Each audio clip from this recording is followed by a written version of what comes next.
goddamn Sharks can't win a game.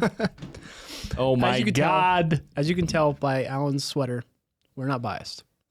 This is completely unbiased. I'm extremely biased. Pardon, Molly, you're going to have to bleep that for YouTube. Yeah. This is awful. Yeah, this is bad. I can't stand this. This is, I mean, this isn't the worst start we've ever had, but I think going into this year. Well, it could be. True. It could be the worst start. Yeah. Still have won a game. True, yeah. Play the Islanders. They won, what, one game? Or no, have they won a game yet? Yeah, they won 2. They've won 2 games. Oh, okay. We're playing the elite Islanders. They got the first overall pick last year. Yeah. They're completely tanking. Yeah. For Gavin McKenna.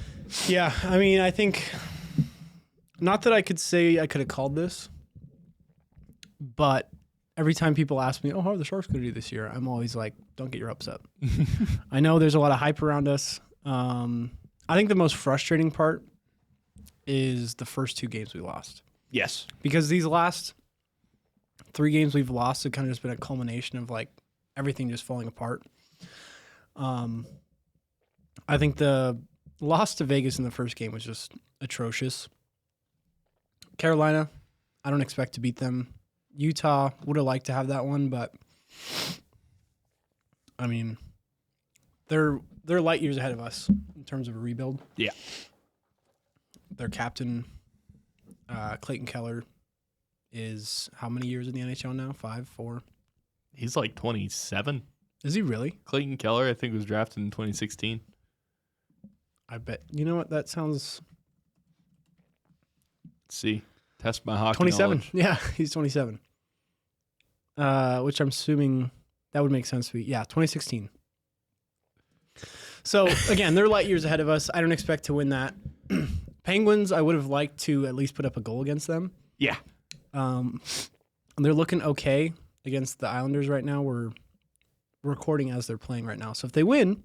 Michael Misa did just record his first ever NHL point. Which was nasty. Nasty first point as well. Great assist by him. I think ultimately, how do you feel about what Warsofsky has been doing so far?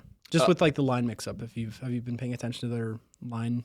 Yeah. I mean, you got to find something that wins games at the end of the day. Yeah. You play hockey to win games, right? The end goal isn't to put up points. The end goal isn't to show up on the scorecard. The end goal is to win. Yeah. So I don't think it matters too much who's playing where as long as the results turn out. The problem is if you go on too long with this, the team's young. There's gonna be growing pains. This whole idea, it's okay if you lose. You're gonna run into the issue of you're building a losing culture. Yeah, and I think that's the biggest issue that we're not seeing because it sounds like Warsofsky really wants to win. Willing to sell his kid for a win, but at the end of the day, it's like honestly, I love it. I love it. Just one win, you're getting rid of a kid. And obviously, he's joking. Yeah. Everyone that was like, "Oh my God, the Sharks are falling apart." He's willing to give up one of his kids. No, he's not serious. No. And he was joking. But I mean, I think the main point of this episode, I think, is to calm some of the Sharks fandom down a little bit because I'm pretty active on Twitter in terms of seeing all the Shark stuff. And it seems like it's a lot of preteen women that are tweeting this stuff, but they're getting pretty upset with Warsofsky and they're like, fire. Like, I just see a bunch of comments of people saying fire Warsofsky, which I just don't think is the move right now. Mm-hmm. Granted, if this continues, then you kind of have to. But like you said, I think the one thing I want the Sharks to stray away from is like establishing, like you said, that losing culture of like being okay with, having sleepovers and when you lose, things like that. And that's what you want to avoid is creating that losing culture. It's one of those things where I feel like that happened in Arizona throughout their attempted rebuild. Yeah. And it ended up with them getting relocated to Utah. Mm-hmm. It's happened over the last 15 years repeatedly in Buffalo, there's just a culture around losing. Yes. I don't know if it's time for Warsofsky to go. Yeah. But you need to put in a coach that is going to start scratching guys if they're not competing. You gotta weed out who wants to win from who doesn't care and who's just in it for the stats. It's almost comparable to what you don't want to happen is create a situation like what was happening in Toronto, which caused them to blow up. Obviously, the Sharks have a lot of young, very, very talented hockey players. Yeah. And Toronto was like this in 2016, where they hadn't made the playoffs for some odd years. I think it was 3 or 4 years. Yeah. And they were kind of building that team up together. But then there was never really that kind of period where it's like, okay, now is the time to take that step. Right. They made the playoffs, lost, I think, the year after Matthews showed up. Matthews and Marner both had their rookie season, if I remember correctly, in the same year. And they made the playoffs. Didn't win, obviously. Didn't win anything, didn't get out of the first round, but that was kind of like a step in the right direction. They're like, oh, we weren't expecting to make the playoffs this year, but we did. Yeah. And then years later, they never set that expectation of, okay, this team needs to win now. Yeah. And they're continually losing in the first or the last few years, occasionally the second round of the playoffs. Yeah. But still. Progress. We don't want a losing culture like that in San Jose. No. You have a whole lot of talent. Now it's time for that talent to develop. Yeah. You need to start winning games here and there. Yeah. And I'm not saying, bench Celebrini for 10 games or if they're not winning games. Yeah. But like something needs to happen to change. And I don't know if that's a coaching change. I think Warsofsky's been a great kind of placeholder coach in the meantime. Yeah. While the team's losing, get the guys to grow. Obviously, his decision, whether it was him or Mike Greer last year with Will Smith, to bench him every other game at the beginning of the season, that worked well. Yeah. And they're doing that with Misa too now. They're doing it with Misa. I'm a fan of that idea, but something needs to change where these guys need to at least taste winning. Otherwise, they're all going to want out after their rookie contracts, right? If the Sharks are still bottom of the league in 2 years, Celebrini's going to want to go somewhere. Yeah. To win a hockey game because he's going to be very good. He is very good right now. Yeah, and they need some. I mean, I don't think that he'd want out after 3 years. No, not necessarily. But you don't want you definitely as a fan have that fear. Yeah, where you're like, okay, maybe he'll sign a bridge deal like Eklund did of doing 3 years, and it's like, no, you want that guy locked in for 8 years. Yeah, at the most you can get him. Yeah, cheapest you can get him.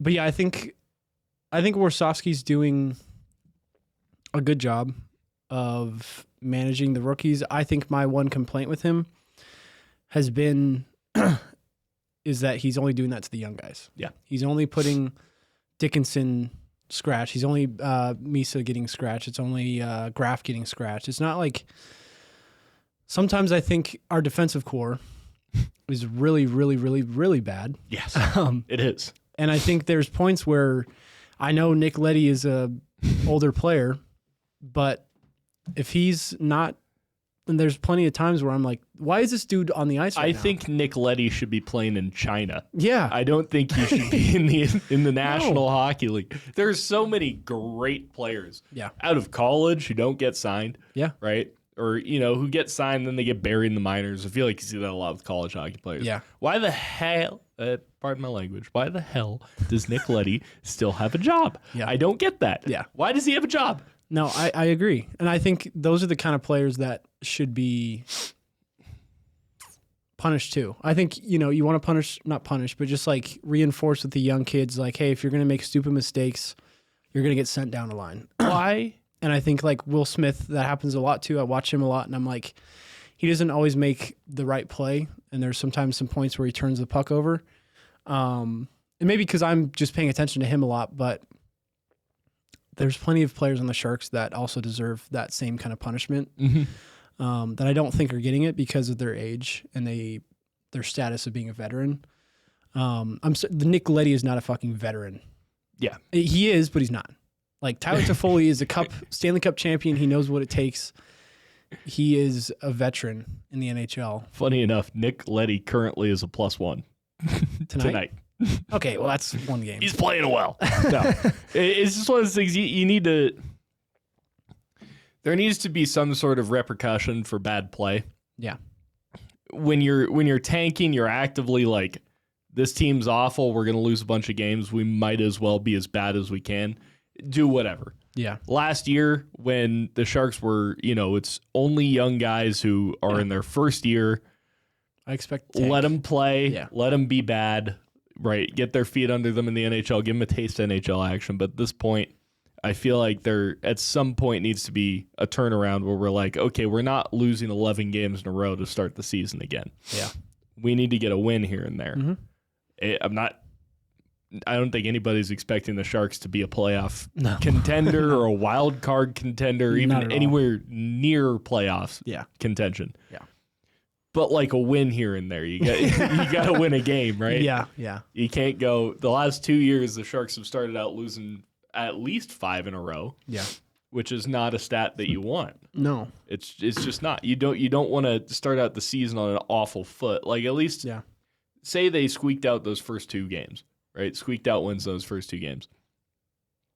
That at least gets your feet under you for when you get demolished by Carolina. Yeah. Right? True. You're like, okay, yeah, we lost to Carolina, but we won. You snuck out a win against Vegas. That's a great sign. Yeah. And obviously that got blown by Alex Nedeljkovic. But oh my goodness, the goaltending! I don't know. Evgeny Nabokov needs to be fired or something. we love Nabby when he was a player, but I don't know. I mean, it seemed like they're given, and it's not just the Sharks. I think a lot of teams are allowing these goalies to be ballsy, and I think that kind of comes with it when you allow goalies to be ballsy. Is there's going to be stupid goals like that because it's risky. And of course, you never see the good notes of goalie skating out and making a good play with the puck. And it's a lot of times you're not going to see that on a highlight reel, right? Unless you get some crazy assist or a goal. Yep. But you definitely see the bad notes, right? You definitely see when Askarov skates behind the net and bounces off his skate. The puck bounces off his skate and it winds up in your own goal. Yeah. You're going to see when Nedeljkovic skates out to the blue line and then completely, I don't even know what happened on that play. That was brutal. Just turn the puck over. Yeah. That one, I kind of I hate to say understood, but what happened there was honestly a turnover by, I think it was Celebrini. Just dump the puck. Yeah, no, but it as far away from you. It's 3-on-3 hockey. The puck goes down, and it's on the blue line, Sharks blue line, and it's either a 2-on-0 for Vegas or Nedeljkovic tries to do something, and that's where I'm like, so it looks so bad. It looks so bad because you didn't execute. As a goalie, I completely understand where his mindset was and why he skated out. The problem is you have to commit. Yes. Right? If you watch the replay, he didn't commit. He did not commit. Yeah. He picked up the puck and then looked for a pass and then puck went off his stick. Well, he hesitated a little bit even just going up to it. Yeah. And that's once you hesitate, you're screwed. And that's the same as really any position in hockey. Once you hesitate, you probably just lost your opportunity. Both of those goals, as a goal, I watched that game. That was like one of 2 Sharks games I've watched this year. Yeah. It hurt me physically watching those because I know exactly how he's feeling mentally. And I'm like, that freaking sucks. Yeah, it does. But like once you let in that dump goal from the red line from Jack Eichel, that's like a brutal, that shakes you to your core. You're like, holy crap, you're rattled. Yeah. I feel that in men's league when I let in that goal. And he's in the National Hockey League. He's all, that's going on ESPN. That's going to be played for the next year. Yeah, it was on everything. Bleacher Report, freaking Barstool Post. Like, you're screwed. After that, mentally, you're shaken. But when you go to play the puck like that one specifically pissed me off because the floater, like, that kind of stuff happens from time to time. Yeah, it's going to happen to everybody. Yeah. You see goalies. Who was it? There was somebody a couple years ago letting a goal from the far goal line.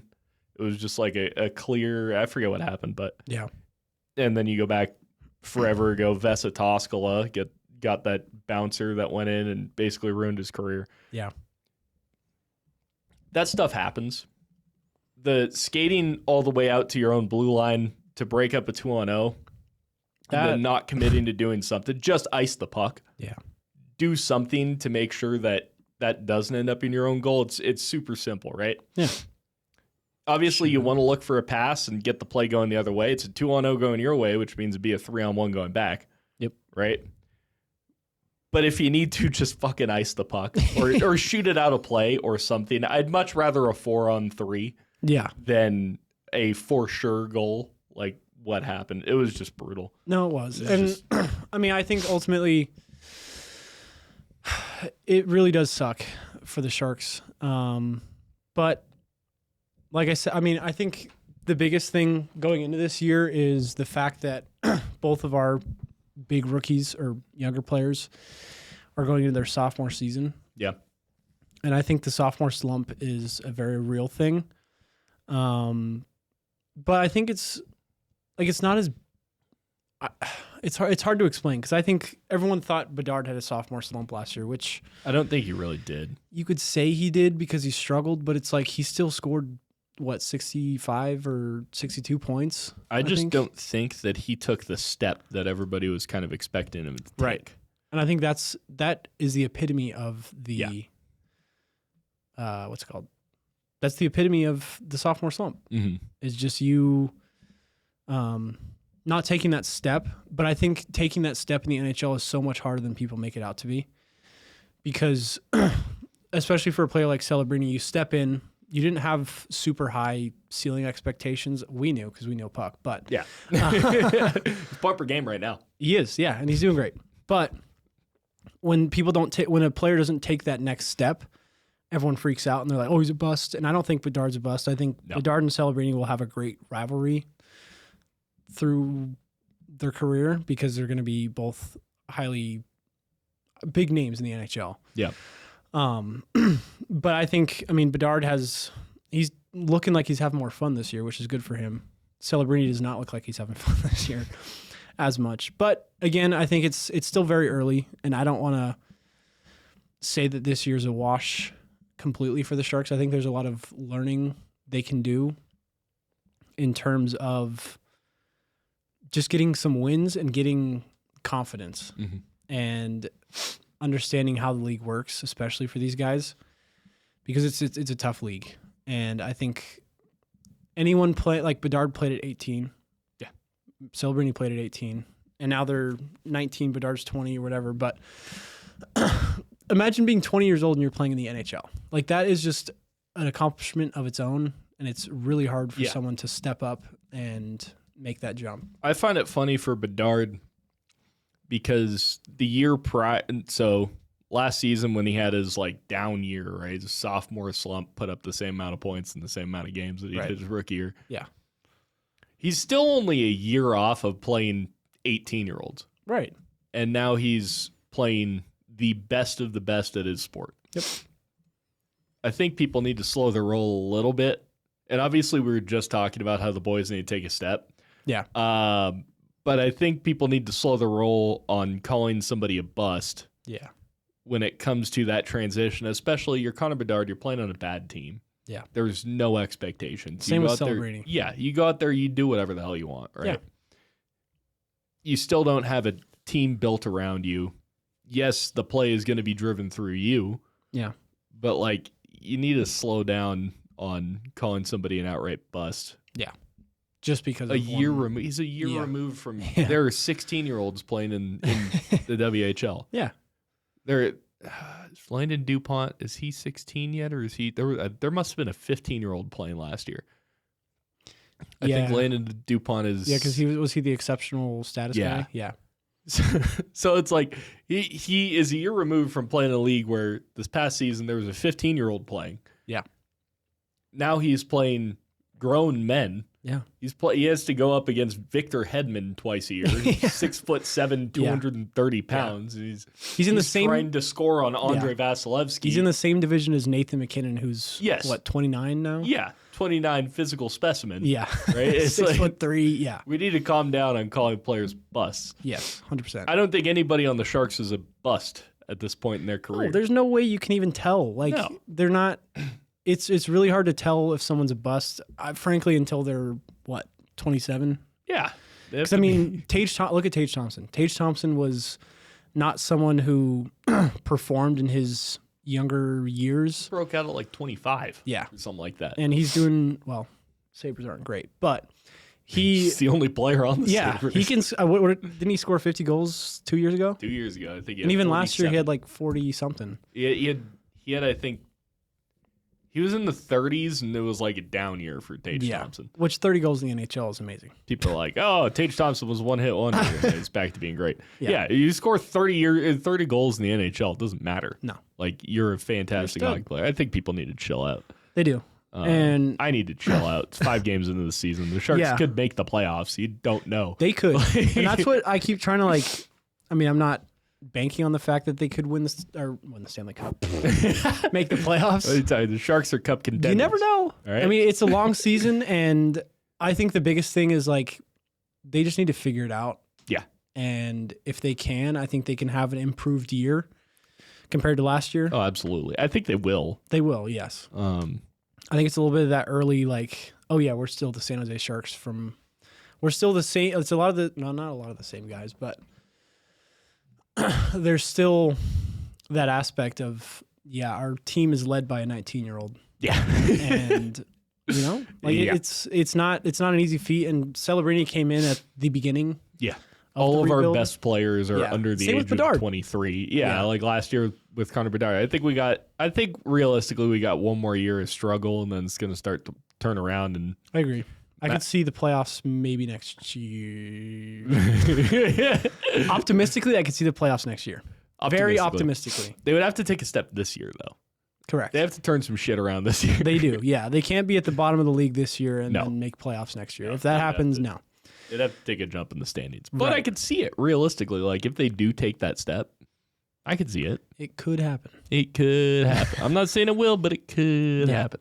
But no, we're just coping. The Sharks, they're Sharks fucking awful. They're awful again. Yeah. But it's okay. Like you said, I think the biggest thing is establishing that not losing culture. Yeah. Because that's the thing that will hurt us in the long run, is if these players are having sleepovers after a loss. Yes. I want to see Celebrini upset in post-game interviews. Yeah. I want to see that because he wants to win. Some emotion. And that's okay. Yes. But yeah, I think overall, the Sharks will be fine. It's just a long struggle. But someone who's hot is the Vegas Golden Knights. They haven't lost a single game in regulation yet. Yep. Good for them. They're probably going to be good for another 8 years because they just got Carter Hart. Or I guess they got him for as a PTO. Yeah, so we'll see what happens out of that. But they would get Carter Hart. You're going to start selling drink covers at his games. Hey, allegedly. Allegedly. No. But yeah, Carter Hart, it's just so funny that the Knights of all teams are the one that get Carter Hart, which, that whole thing was crazy. Let's do a quick little standings overview because that kind of launched me into looking. Couple high notes from the Western. I'll do the Western Conference. You do the Eastern Conference. Couple high notes. Vancouver and Seattle are both currently in playoff positions, winning records. Neither of those teams made the playoffs last year. Nice. Utah is currently sitting third in the Central. They're 4-2-0. They're looking good. They are looking good. Chicago is also currently in a wild card spot. Yeah. Some noticeable teams outside of the playoffs. Edmonton and LA are both sitting outside of a playoff spot right now. It's losing records. Then the other team, Dallas. Yeah. They have a winning record. They're currently 3-2-0, but they have played. They're 2 games behind Chicago. So they're tied for the least games played in the NHL. Yeah. Calgary is a big one that I'm like, whoa. Yeah, Calgary 1-6-0. They just can't score. Yeah. They've played 7 games. They've scored 12 goals. Yeah. And I think Dustin Wolf's on my fantasy team. Yeah. And he's doing okay. But he's been bad. No, and I don't think it's been his fault by any means. Like you said, I think Calgary had this struggle last year is that they couldn't put the puck in the net. Yeah. And it's coming true this year. Just a slow start for them. I mean, I don't think it'll be. Who knows? I mean, they could honestly benefit for a tank for McKenna. Yeah. But I would feel really bad for Gavin McKenna going from Medicine Hat. Then you're going to Penn State, living it up, and then you go to freaking Calgary. You're a superstar at Penn State. Yeah. And then he'd be loved in Calgary though. So back to Alberta. See ya. Back to Alberta you go, buddy. Yeah. The East it looks really weird just looking at the standings right now. Detroit in first in the Atlantic. Yeah. 5-1-0. Good for them. They need it. I mean, fantastic. I hope they make the playoffs. Yeah. I think this is a lukewarm take here, but I think that when Detroit is in the playoffs, the NHL is better. Yeah. I think there is something about Detroit Red Wings fans when they're playing well. Yeah. I feel something always happens with that team. It's always an interesting playoff run. I remember Sharks just got scored on by Matthew Schaefer. Oh, wonderful! Is this his first NHL goal? Second, yeah. Great. It was a good little goal for him. He's playing fantastic, by the way. Yeah, I think the NHL is better with Detroit in the playoffs. Montreal is sitting in second in the Atlantic. Toronto is in third. The Metro is kind of weird. The Devils, Carolina 1-2. That's kind of to be expected. Pittsburgh's in the 3 spot. Yeah. Notable outside of the playoffs, Florida is currently sitting with a losing record 3-4. And Tampa is the worst team in the East. That's crazy. They have 1 win and 2 overtime losses, 4 points. They're tied with like 18 teams. Yeah, if they get a win, points, but if they get 2 wins, they're in a playoff spot. Yeah. So the East is interesting. Yeah, the West, like we said, is just looking pretty bad. Kings have 1 win. Flames have 1 win. Sharks have 0 wins, obviously. And then 2 wins. And then what does Tampa have? Tampa only has 1 win. That's embarrassing. 1 win.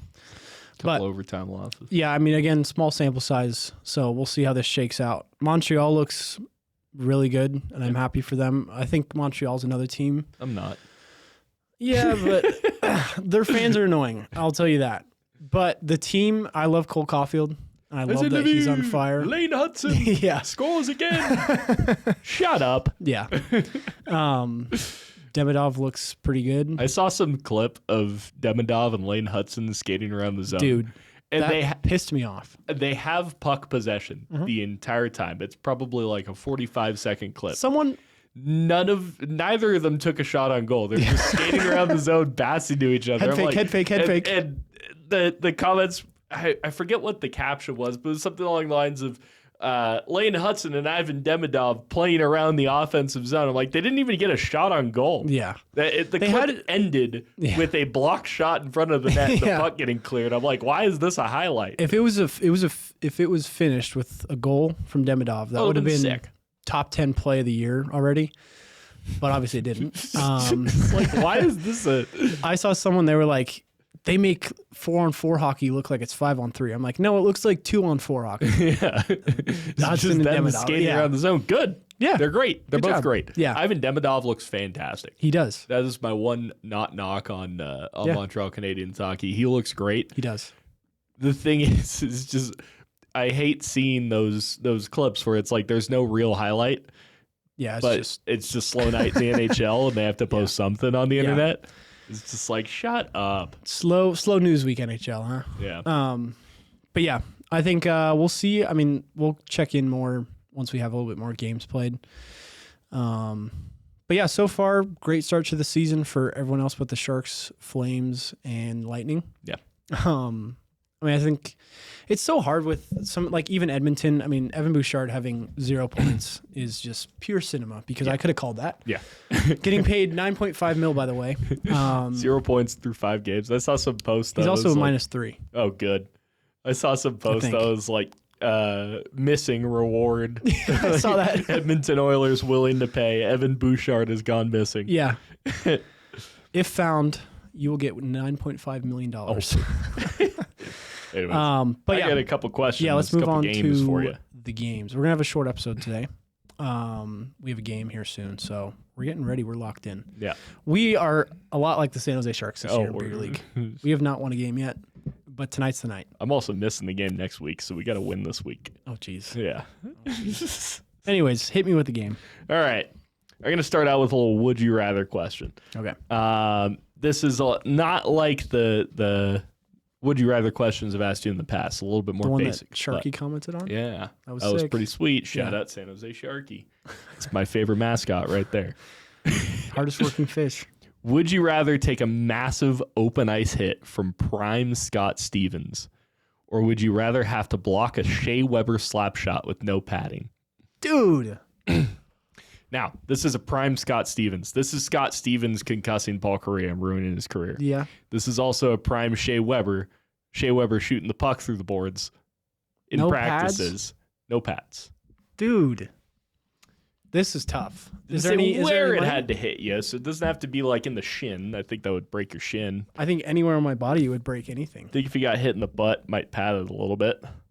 Right in the stomach, might take the wind out of you, but Yeah, that would hurt. That'd be a I'd say bruise. Is there any that would- compensation? no, there's no compensation. it's just you have to pick one. Can I take a gun to the head? Can I take a gun to the head? No. Oh God. Let's think this through. If I get a concussion, if Scott Stevens lays me out, Paul Correa style, that's a concussion that's going to live with me forever. Yep. Paul Correa's talked about it in interviews. It's permanently inhibited his life. Yeah. Can I at least have a helmet against Shea Weber? No. Can I wear a cage? No. No? I'll give you this. You can pick where it hits you. Okay. So it won't hit you in the face, assuming you don't pick the face. Right. I think that might kill you. Yeah, that would kill it. I think a Probably shot to kill the you. heart would probably kill me too. Dude, I think if it hit the shin, I think it would break. Yeah. A puck to the shin? Very likely. I think if it hit you on any bone hard enough, unless maybe your arm and it's just dangling, just poof, that would hurt. But Yeah, I mean anything. I think it would break a bone. No padding. I get no padding at all. you know padding. I'll give you this. You can put the volleyball knee pads over your knees. Okay. Do I have skates? Yeah, you're gonna be in skates. Okay. So I'm just naked. You're on the ice. You can wear baggy clothes. Okay. Can I wear like the puffy jackets from like the 90s? No. Big hoodie. Big hoodie. Okay. Jeez. I mean, I feel like I have to take this shot from Shea Weber because I don't think I could deal with the brain damage. I could deal with a broken bone, but the brain damage from Scott Stevens would. Yeah. With Scott Stevens, am I wearing full pads? No, but you're wearing a helmet. And I'll tell you, because I think if you hit your head on the ice hard enough, you'd probably die. Right? Yeah. We don't want a death situation. No, we just want a really bad injury situation. Pick your injury. I mean, even if I did have a helmet, he probably could still kill me with a hit. There's also the opportunity maybe you don't get concussed. Maybe you true. skate away scot-free. No pun intended. No pun intended. But who knows? I think the Shea Weber one is a for sure injury. Yeah, true. It's just wherever he hits you, wherever you pick he hits you, Yeah, but might not be as bad. Like if you just say he hits you in the hand, it's gonna break your hand, right? But you could do your left hand, right? Yeah. And then it's like, oh well, I have a cast, but it doesn't really inhibit all that much. Well, I'm left-handed, so. You're left-handed? Yeah. You weirdo. All right, so you pick your right hand. Yeah.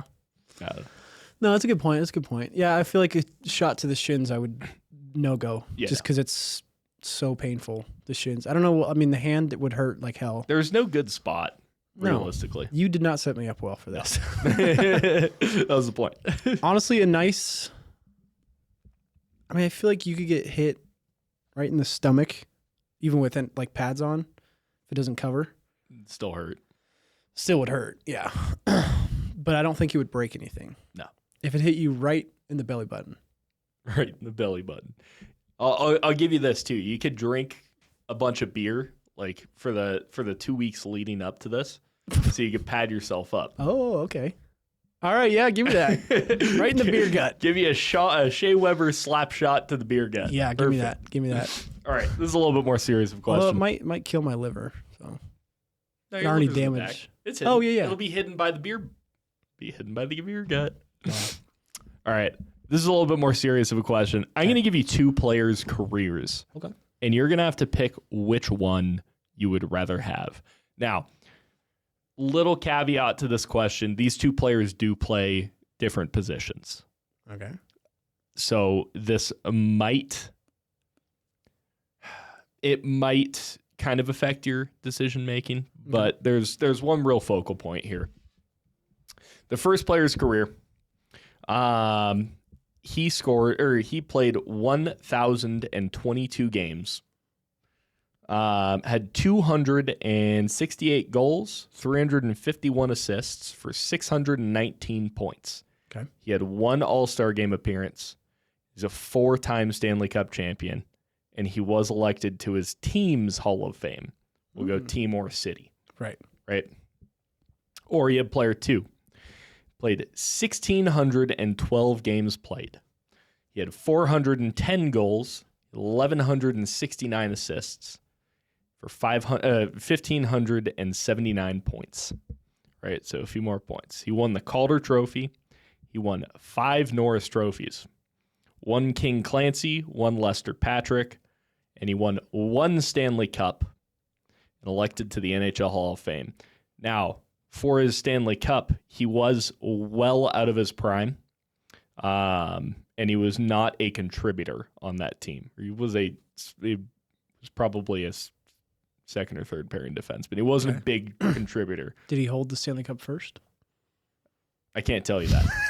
But with the first player, he was a huge contributor on all 4 Stanley Cup runs. Okay. Which player would you rather pick? Okay, I know 2 is Raymond Bourque. Mm-hmm. I don't know if you'll get player 1. Oh, what a goal. What? Did that not go in? Player 1. Player 1's tough. 4-time Stanley Cup champion. Won 4 Stanley Cups in just over 1,000 games played. How many goals does he have? 268. How many finals has he been to? 5? Stanley Cup finals? 6. Been Okay. to 6 Stanley Cup finals. Okay. I believe. Damn. Player 1's tough. Might have only been 5. And he's only on his own team's Hall of Fame? Yes, he was not elected to the NHL Hall of Fame, but his team's Hall of Fame. Team or city. Dude, I think a 4-time Stanley Cup champion is that's a dream. Mm-hmm. Stanley Cup, Ray Bourque won 1. A great Stanley Cup to win 2 with the I gave you too much information on this. Yeah, you did. Yeah. Well, I think when you said he was out of his prime, I kind of put together. Well out of his prime. It was Yeah. last season of his NHL career, and he was not a contributor. Yeah. I'm gonna go with player 1, just because no matter who you are, if you win the Stanley Cup 4 times, you get to celebrate 4 times. I've had 1 beer league championship celebration. That was pretty good. And that was pretty amazing. I can't imagine how great a Stanley Cup champion celebration is. But I'm going to take the 4-time Stanley Cup champion. So the player you picked is Chris Kunitz. Okay.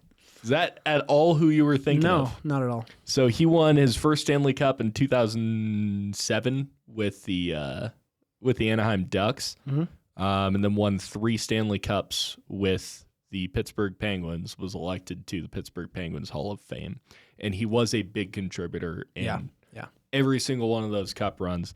I should have added to his career that he scored a Game 7 series clinching win to send his team to a Stanley Cup final. Yeah, see that alone, it's just that's the dream right there. Ray Bourque obviously had a fantastic career. Yeah. I mean, he had 1,500 points, won 5 Norris trophies. Yeah. It's got to be like the second most Norris trophies ever. Yeah. I'd be willing to bet that he's probably number 2 on that list behind Nick Lidstrom. Yeah, I'd agree with that.